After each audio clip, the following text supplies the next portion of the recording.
দর্শক সবাইকে আমন্ত্রণ জানাচ্ছেন নিউজ 24 এর প্রতিদিনের আয়োজন জেডএসআরএম ইনসাইড পলিটিক্স অনুষ্ঠান। আপনাদের সঙ্গে আছেন প্লাবন রহমান।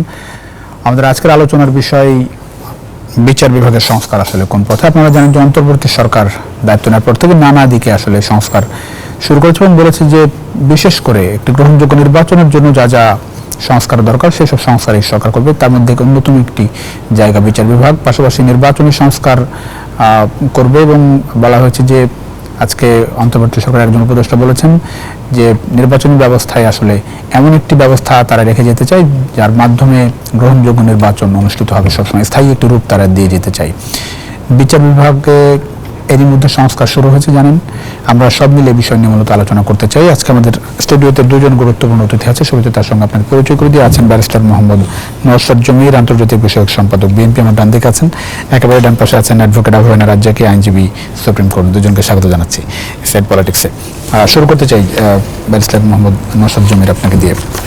একটু জানতে চাই, মানুষের আসলে সবশেষ আশ্রয়স্থল হচ্ছে আদালত।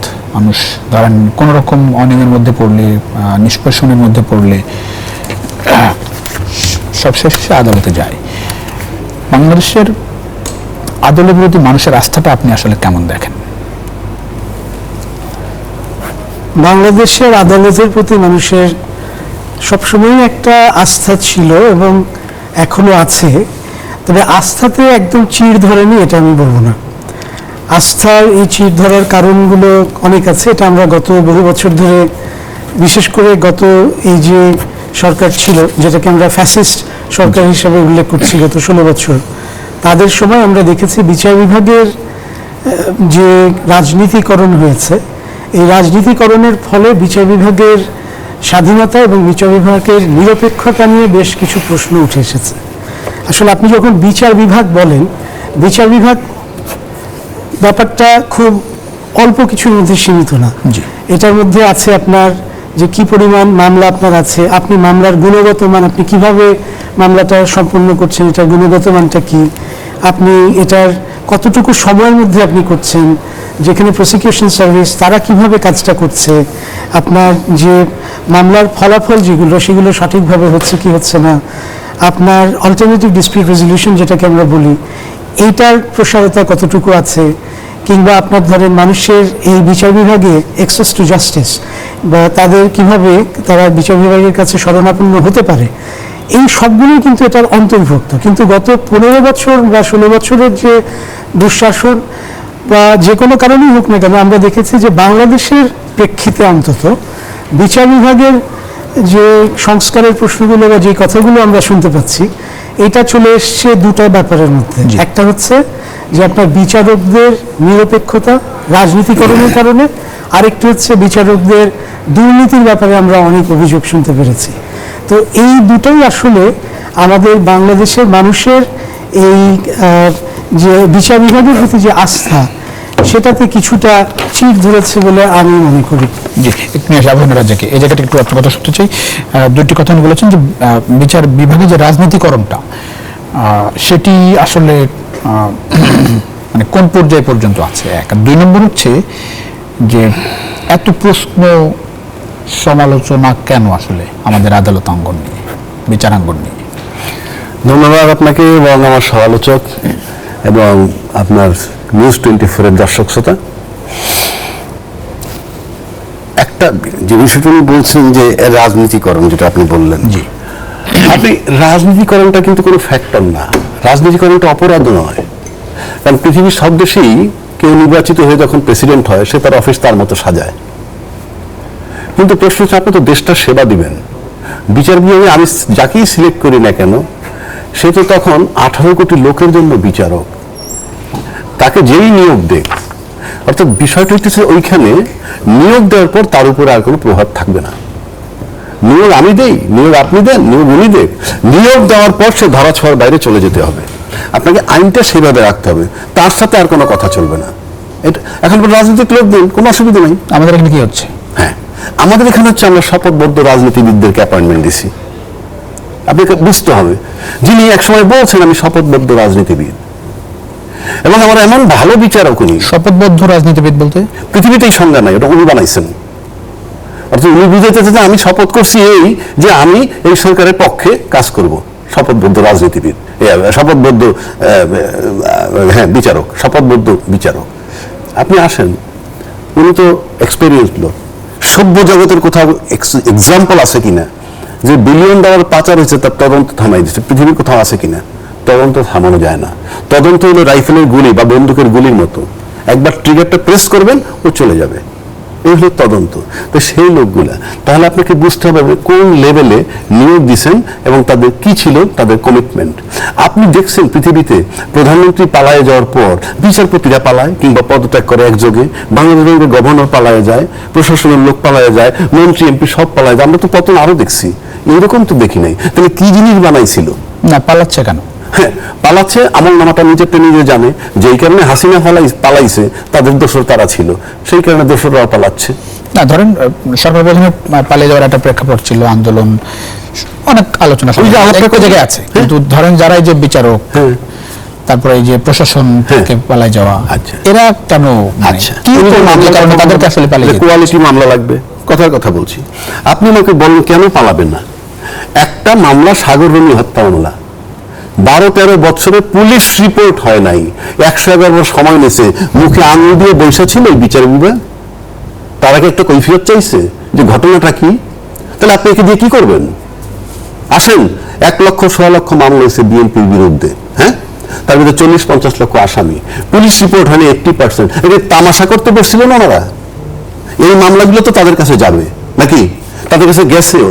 আপনি যেই যাক বেল দিবেন, bail not granted, bail not granted, এই কোর্ট যায় ওই কোর্ট যায়, bail not granted. What is the meaning of it? আপনাকে যেটাই বেল পাওয়ার মতো দিতে হবে, যেটাই বেল পাবেন না সেটা দিবেন না। পরিষ্কার। যদি আপনি ওই হিসাবে ধরেন, শেখ হাসিনা গত 15 বছরে তাদেরকে নিয়োগ দিচ্ছে, সে তো মঙ্গলজনকে এসে নিয়োগ দেয় নাই, অর্থাৎ যাতে যাতে বনছে তাই নিয়োগ দিচ্ছে, অর্থাৎ সে যাদেরকে নিয়োগ দিচ্ছে they are the male version of Hasina. সে যে সেক্টরে যান, পুলিশে যান, প্রেসিডেন্ট লেভেলে যান, বিচারপতি লেভেলে যান, মেল ভার্সন অফ হাসিনা সব, যার জন্য হাসিনার জিকির করছে। আপনি বলেন, আমি বানায় বলতে তুলে বলুন হাসিনার জিকির করছে। সুতরাং আপনাকে সেই জায়গাটায় যেতে হবে। তারপরে আসেন, আপনি ভাবতে হবে, আপনার কলমের খোঁচায় একটা লোকের গলা চলে যাবে, মানে মৃত্যুদণ্ড হবে। আপনার কলমের খোঁচায় একটা লোকের 40 বছরের বসতভিটা চলে যাবে। সুতরাং এটা তামাশা নয়, জীবনটাই তো শেষ হয়ে যায়। সেটা তো আপনার তামাশা নয়। যে লোকটা ট্রান্সপারেন্ট না, আমি আপনাকে জজ নিয়োগ দিতে চাই, ভালো কথা, কিন্তু আপনি নিজে জানেন আপনি কি।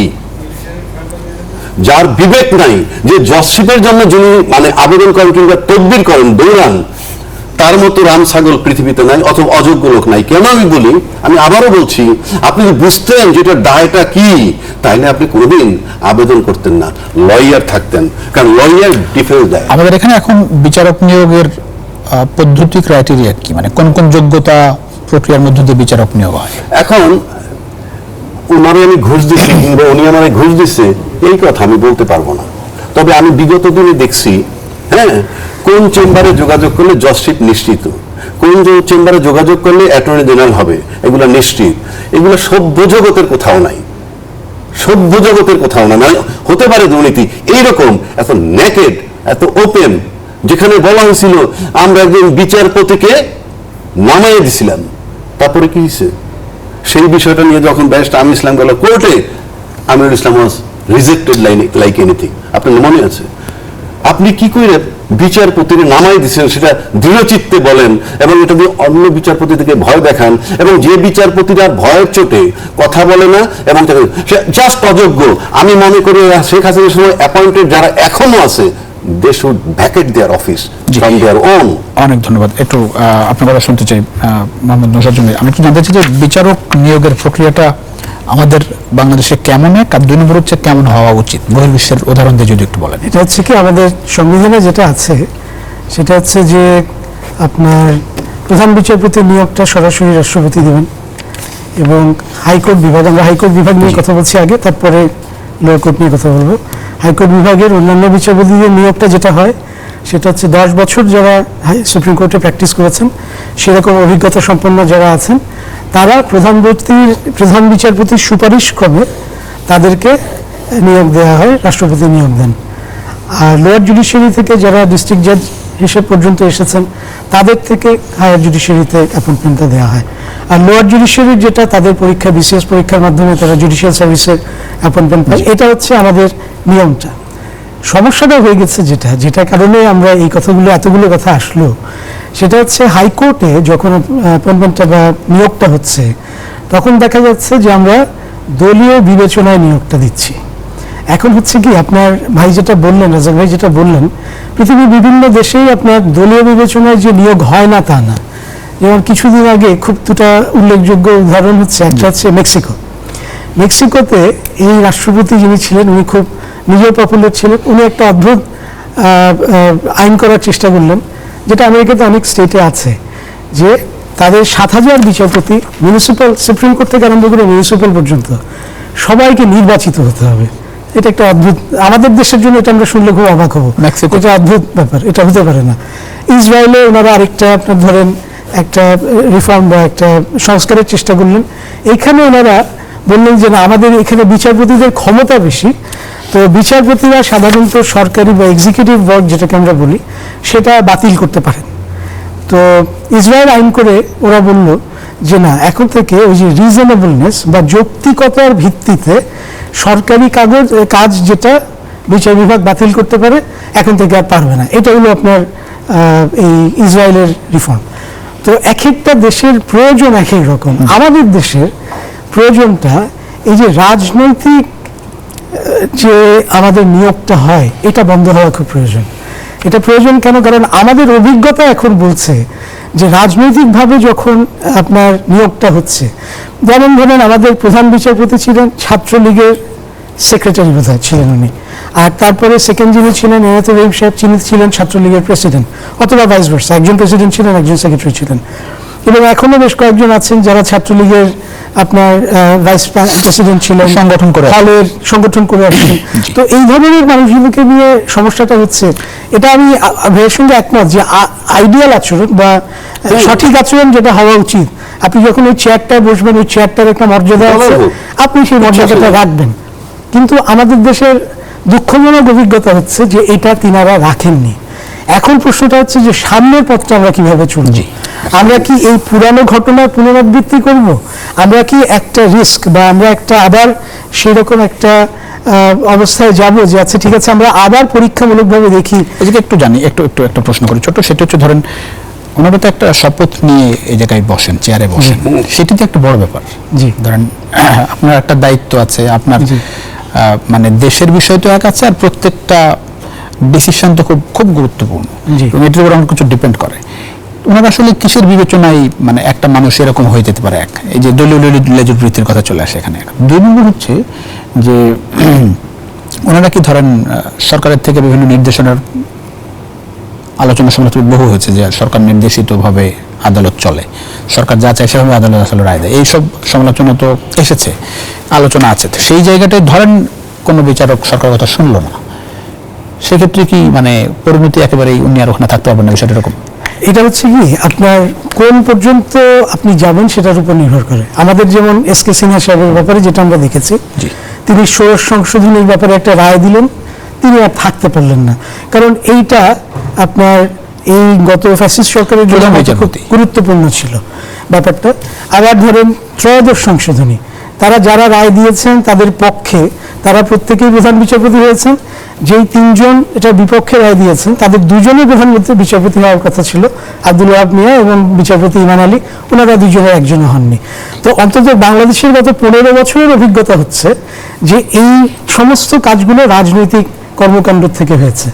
এখন এটার থেকে বাঁচতে হলে আমি আবার ওই আগের জায়গাতেই চলে যাচ্ছি, যে আপনি কি আবার পরীক্ষা করতে চান যে এরকম রাজনৈতিক নিয়োগ দিয়ে যে তারা সৎভাবে বা তারা নিরপেক্ষভাবে কাজ করবেন কি করবেন না, নাকি আপনি নতুন করে শুরু করতে চান যে না বাংলাদেশের প্রেক্ষাপটে, আমাদের প্রেক্ষাপটটা খুব গুরুত্বপূর্ণ। যেমন তত্ত্বাবধায়ক সরকার ব্যবস্থা সারা পৃথিবীতে আর কোথাও ছিল না, আমরা এনেছিলাম, আমাদের প্রেক্ষাপটের জন্য প্রয়োজন ছিল। সো এখন কাজেই এই বাংলাদেশের বর্তমান প্রেক্ষাপটে কি আপনি আবার এই পরীক্ষামূলকভাবে রাজনৈতিক নিয়োগ দিবেন, নাকি আপনি রাজনীতি পরিচিত নিয়োগ দেওয়াটা আমাদের জন্য বেশি সময়? প্রক্রিয়াটা কি হবে বিষয় নিয়ে আপনার কাছে আসবো, একটা বিরতি নিয়ে ফিরছি এই জায়গায়। দর্শক ছোট্ট একটা বিরতির সময় হচ্ছে সাইড পলিটিক্সে ফিরছি কিছুক্ষণের মধ্যেই, আশা করি সঙ্গে পাচ্ছি আপনাদের।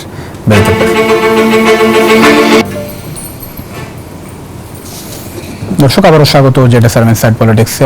আপনাদের সঙ্গে আছেন প্লাবন রহমান। আমরা কথা বলছিলাম বিচার বিভাগের সংস্কার কোন পথে আছেন। স্টুডিওতে ব্যারিস্টার মোহাম্মদ নওশাদ জমির আছেন, অ্যাডভোকেট আবু হেনা রাজ্জাকি।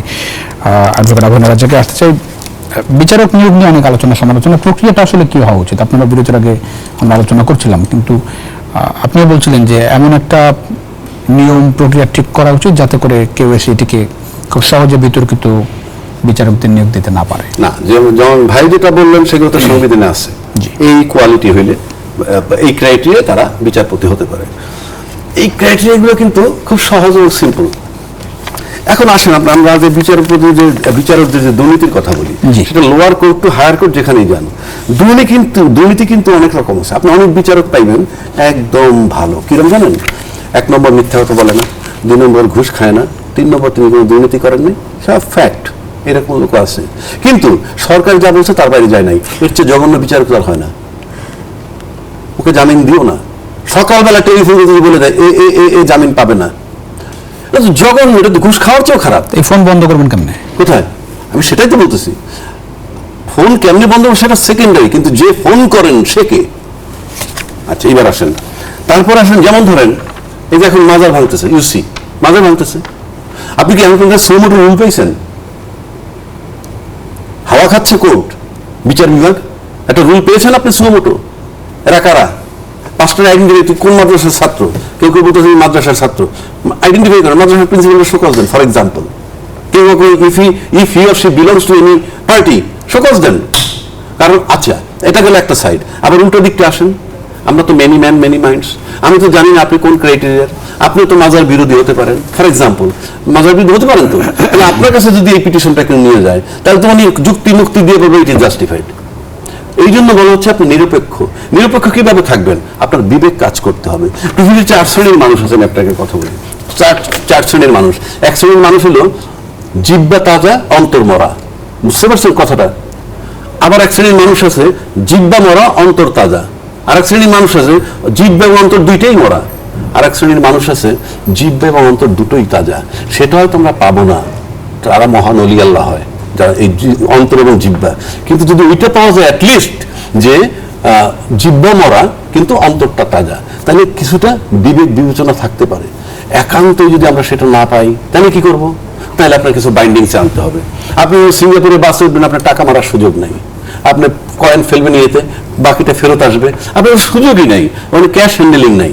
তা আপনি যদি এখন এই বিচার বিভাগকে সেভাবে সুস্থ করতে চান, তাইলে আপনাকে কিছু বাইন্ডিংসের ভিতরে রাখতে হবে, কিছু নিয়ম কানুনের মধ্যে রাখতে হবে। কারণ বান্দরের লেজ যদি আপনি ওই যে কুকুরের লেজ চুঙ্গার মধ্যে রাখলে সোজা হয় না। এই জন্য আপনার কিছু শুনতে হয়তো তিতা শোনাচ্ছে, আমি দীর্ঘ 15 বছরের অভিজ্ঞতা থেকে বলতেছি। আই হ্যাভ সিন দ্য অ্যাটিচিউড অফ দ্য কোর্ট। কে কিরকম অ্যাটিচিউড দেখায়, তার তো নিরপেক্ষ অ্যাটিচিউডই হয় নাই। এরকম বহু কোর্ট আছে, তার ইম্পার্শিয়াল বডি ল্যাঙ্গুয়েজ হয় নাই। তো সেক্ষেত্রে আপনি কি করতে পারেন? যেমন ধরেন 10 বছর এক্সপিরিয়েন্স হইলে আপনি জজ হইতে পারবেন। কিন্তু এখন যার বয়স 40 ফর এক্সাম্পল, 40 বা 45, এমন বহু লয়ার আছে যার হাইকোর্টের প্র্যাকটিস 10 হয়ে গেছে। তাহলে তারা যদি আপনি জজ বানায় দেন, এই 45-এর পরে কিন্তু আরো সে 15 আর সাথে 22 বছর বিচারক থাকবে। 1 নম্বর। 2 নম্বর হলো এই 45 বছর বয়সে যাকে নিয়োগ দিবেন, তার কিন্তু টার্নিং পয়েন্ট থাকে, লোভ মোহ থাকে। তখন তার যৌবন শেষ হয় নাই, তখন তার তারুণ্য শেষ হয় নাই, তখন তার মেয়ে ছেলে বিয়ে দেয় নাই, এমন একটা জায়গায়। সুতরাং আপনি যদি বিবেচনায় নেন, আমার তো জজ নিয়োগ দিতে সমস্যা নাই। আর 45 বছরের যে লয়ার জজ হওয়ার জন্য আমার কাছে মনে না খুব ফিট। কেন? আপনাকে অনেক অভিজ্ঞতা নিতে হয়। যেমন আপনি আনমেরিড একটা লোক, আপনি কোয়ালিফাইড কিন্তু আনমেরিড, আপনি পারিবারিক আদালতে মামলা করতে পারবেন না, বিকজ আপনি জানেন না যে 1 কাপ চায়ের ঝগড়ায় ডিভোর্স হয়। কিন্তু কলিমুদ্দি একটা শাড়ি গিফট দিচ্ছে, সেটা যাই না ডিভোর্স হয় না, কিন্তু 1 কাপ চায়ের বিতর্কে ডিভোর্স হতে পারে। এটা জন্য আনমেরিড একটা লোক আপনি কখনোই জাস্টিস বানাইতে পারবেন না, কখনোই না। আমি একটা ক্রাইটেরিয়া বলতেছি। সেকেন্ড আসেন মেয়াদ, 67 বছর পর্যন্ত মেয়াদ। আপনি 64-তে অ্যাপয়েন্টমেন্ট দেন, অনেক লোক মোহরের উদ্দেশ্যে উঠে গেছে, অনেক লোক তার নাতি বিয়ে দিবে, নাতির কথার কথা বলি। এটা কেন বলছি? দেশে অনুযায়ী উনি 3 বছর বিচারকগিরি করুক, সমস্যা কি? উনি বাকি জীবন তো ওকালতি করছে, ভাস্ট এক্সপিরিয়েন্স। আমি 45 বছর বয়সের যে লোকটা লয়ার ইয়েতে বিচারক বানাচ্ছি, তার তো অনেক বেশি এক্সপিরিয়েন্স, কোর্টের বারান্দায় হাঁটলেও ওর চেয়ে বেশি এক্সপিরিয়েন্স। 3 বছরের বেশি সে জাজ হিসেবে থাকতে পারবে না, এই কোর্ট থেকে ওই কোর্ট আরো আছে। ঠিক আছে, একটু নিয়ে আসি মোহাম্মদ নওশাদ জামির, আমি আপনার একটা ক্রাইটেরিয়া দিলাম। রাজনৈতিক প্রভাব মুক্ত বিচারক নিয়োগ আসলে কিভাবে হবে? ওই পারবেন না, নিয়মে ফেলতে হবে। জি প্লিজ। জিনিসটা হচ্ছে যে আপনার আমাদের যে বিচারক নিয়োগের, বিশেষ করে উচ্চতর আদালতে বা নিম্ন আদালতে বিচারক নিয়োগের যে ক্রাইটেরিয়া বা মানদণ্ড যেটা আছে, এটাকে পরিবর্তন করতে হবে। এই যে 64 বছর বয়সে নিয়োগ দিবেন, এটাকে পরিবর্তন করতে হবে। আপনার এটা অনেকভাবেই হতে পারে, যেমন ধরেন আপনার বয়সের একটা ব্যাপার আছে। আপনি হয়তো এটা বলতে পারেন যে আচ্ছা আমরা এখন এটা এইভাবে করব যে 10 বছরের অভিজ্ঞতাটা আসল কথা না, এটা 50 বছরের কমে আপনি বিচারক হতে পারবেন না। এটা একটা বয়স একটু বাড়ানো, কিন্তু এটা মেধাভিত্তিক হচ্ছে না। হ্যাঁ, আপনার প্রশ্নটা হচ্ছে যে আমরা রাজনীতির ব্যাপারটাতে বেশি গুরুত্ব দিচ্ছি। তো আমি মনে করি যারা রাজনৈতিক, ব্যক্তিগতভাবে, এটা আমার দলের মতামত না, আমার ব্যক্তিগত মতামত, যারা দলীয় রাজনীতির সঙ্গে কখনোই যুক্ত, তাদেরকে বাংলাদেশের বর্তমান প্রেক্ষাপটে তাদেরকে বিচার বিভাগের সঙ্গে সংশ্লিষ্টতা না করাই ভালো। এটা বিচার বিভাগ হোক, এবং বিচার বিভাগের সঙ্গে রুল অফ ল বা আইনের শাসনের সঙ্গে জড়িত যেই পর্যায়গুলো আছে, পুলিশ বিভাগের জন্য আমি একই কথা বলবো যে রাজনীতির সঙ্গে যারা যুক্ত ছিলেন তারা এই অংশগুলোতে না থাকাটা দেশের জন্য বর্তমান প্রেক্ষাপটে শ্রেয় হবে না। কিন্তু বাংলাদেশে তো যেটা বলা হয় যে নিরপেক্ষ লোক খুঁজে পাওয়া কঠিন না। নিরপেক্ষ লোক আপনি ওইভাবে আপনি যদি খুঁজতে যান আপনি পাবেন না। আমরা কেউই সেটাই বলছি। প্রশ্নটা হচ্ছে আপনি বসে আচরণটা নিরপেক্ষ করবেন কিনা। এখন এখানে একটা সম্ভাবনার কথা আছে। ধরেন যে মানুষটা কখনো দলীয় রাজনীতি করেনি, আপনি আশা করতে পারেন যে সে সম্ভবত বেশি নিরপেক্ষ আচরণ করবেন।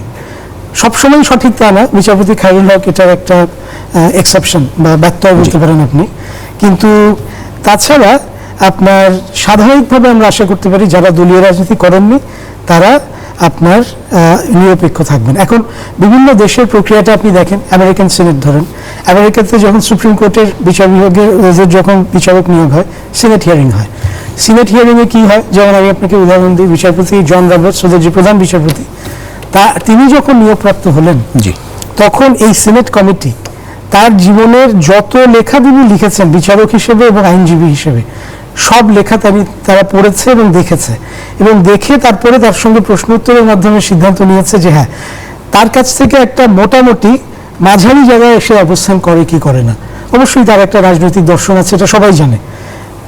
আবার একই সঙ্গে ধরেন ইউকেতে যে জুডিশিয়াল কমিশন আছে, এখানে ওরা চেক অ্যান্ড ব্যালেন্সটা কীভাবে করেছে যে ওদের যে লর্ড চ্যান্সেলর বা আইনমন্ত্রী, তার কাছে একটা প্রস্তাব যায়, তিনি এই প্রস্তাবটা দেখে তিনি ভেটো দিতে পারেন, আবার তিনি গ্রহণও করতে পারেন। তিনি যদি ভেটো দেন সেটা আবার ফেরত আসে হচ্ছে আপনার আমাদের ওই কমিশনের কাছে।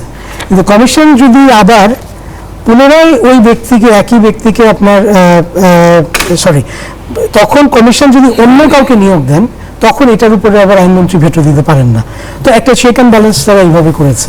তো নিয়োগ প্রক্রিয়ায় কিছু অনেক কাজ বাকি আসলে, হ্যাঁ, এখন নতুন করে শুরু করতে হবে সেটা, এরকম এটাই বলতে চাচ্ছি। আমাদের চিন্তাটা নতুন হতে হবে এবং সামনের দিকে হতে হবে। পিছনে যেটা হয়েছে এটা আমাদের অভিজ্ঞতা, এই অভিজ্ঞতাটাকে আমরা কাজে লাগিয়ে সামনে আমরা নতুন কিভাবে যেতে পারি সেইটা চিন্তা করতে হবে। এবং সেজন্য আমি বলছি যে নির্দলীয় বিচার বিভাগের অত্যন্ত বেশি প্রয়োজন। জি, আর একটা বিরতির সময় হয়েছে, ফিরছি অল্প কিছুক্ষণের মধ্যে। দর্শক, ছোট্ট একটা বিরতিতে যাচ্ছি, আবারও ফিরছি কিছুক্ষণের মধ্যে জেডি স্যার ইনসাইড পলিটিক্সে। আশা করি আপনাদের সঙ্গে পাচ্ছি বিরতির পর।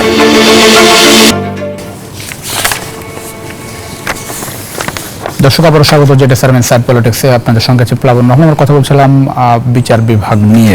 আমাদের সঙ্গে আছেন ব্যারিস্টার আভ্যনা রাজ্জাক, ব্যারিস্টার মোহাম্মদ নওশাদ জামির, আছেন অ্যাডভোকেট আভ্যনা রাজ্জাক। আভ্যনা রাজ্জাক আসতে চাই, সেটা হচ্ছে যে একটা লেখা পড়ছিলাম একটি পত্রিকায়, সেখানে যেটি বলা হচ্ছে মূলত 4-5টা সমস্যা দেখছে লেখক। সেখানে বলা হচ্ছে যে বিচারক নিয়োগে চরম অস্বচ্ছতা, স্বেচ্ছাচারিতা, দলীয়করণ, বিচারিক কাজে নির্বাহী বিভাগের প্রভাব, তৃতীয়ত উচ্চ আদালতের সহায়ক কর্মচারীদের বেপরোয়া দুর্নীতি, আদালত ব্যবস্থাপনার বিশৃঙ্খলা, মামলা নিষ্পত্তিতে অনাকাঙ্ক্ষিত বিলম্ব, বিচারকদের সাংবিধানিক শপথের প্রতি অঙ্গীকারের অভাব।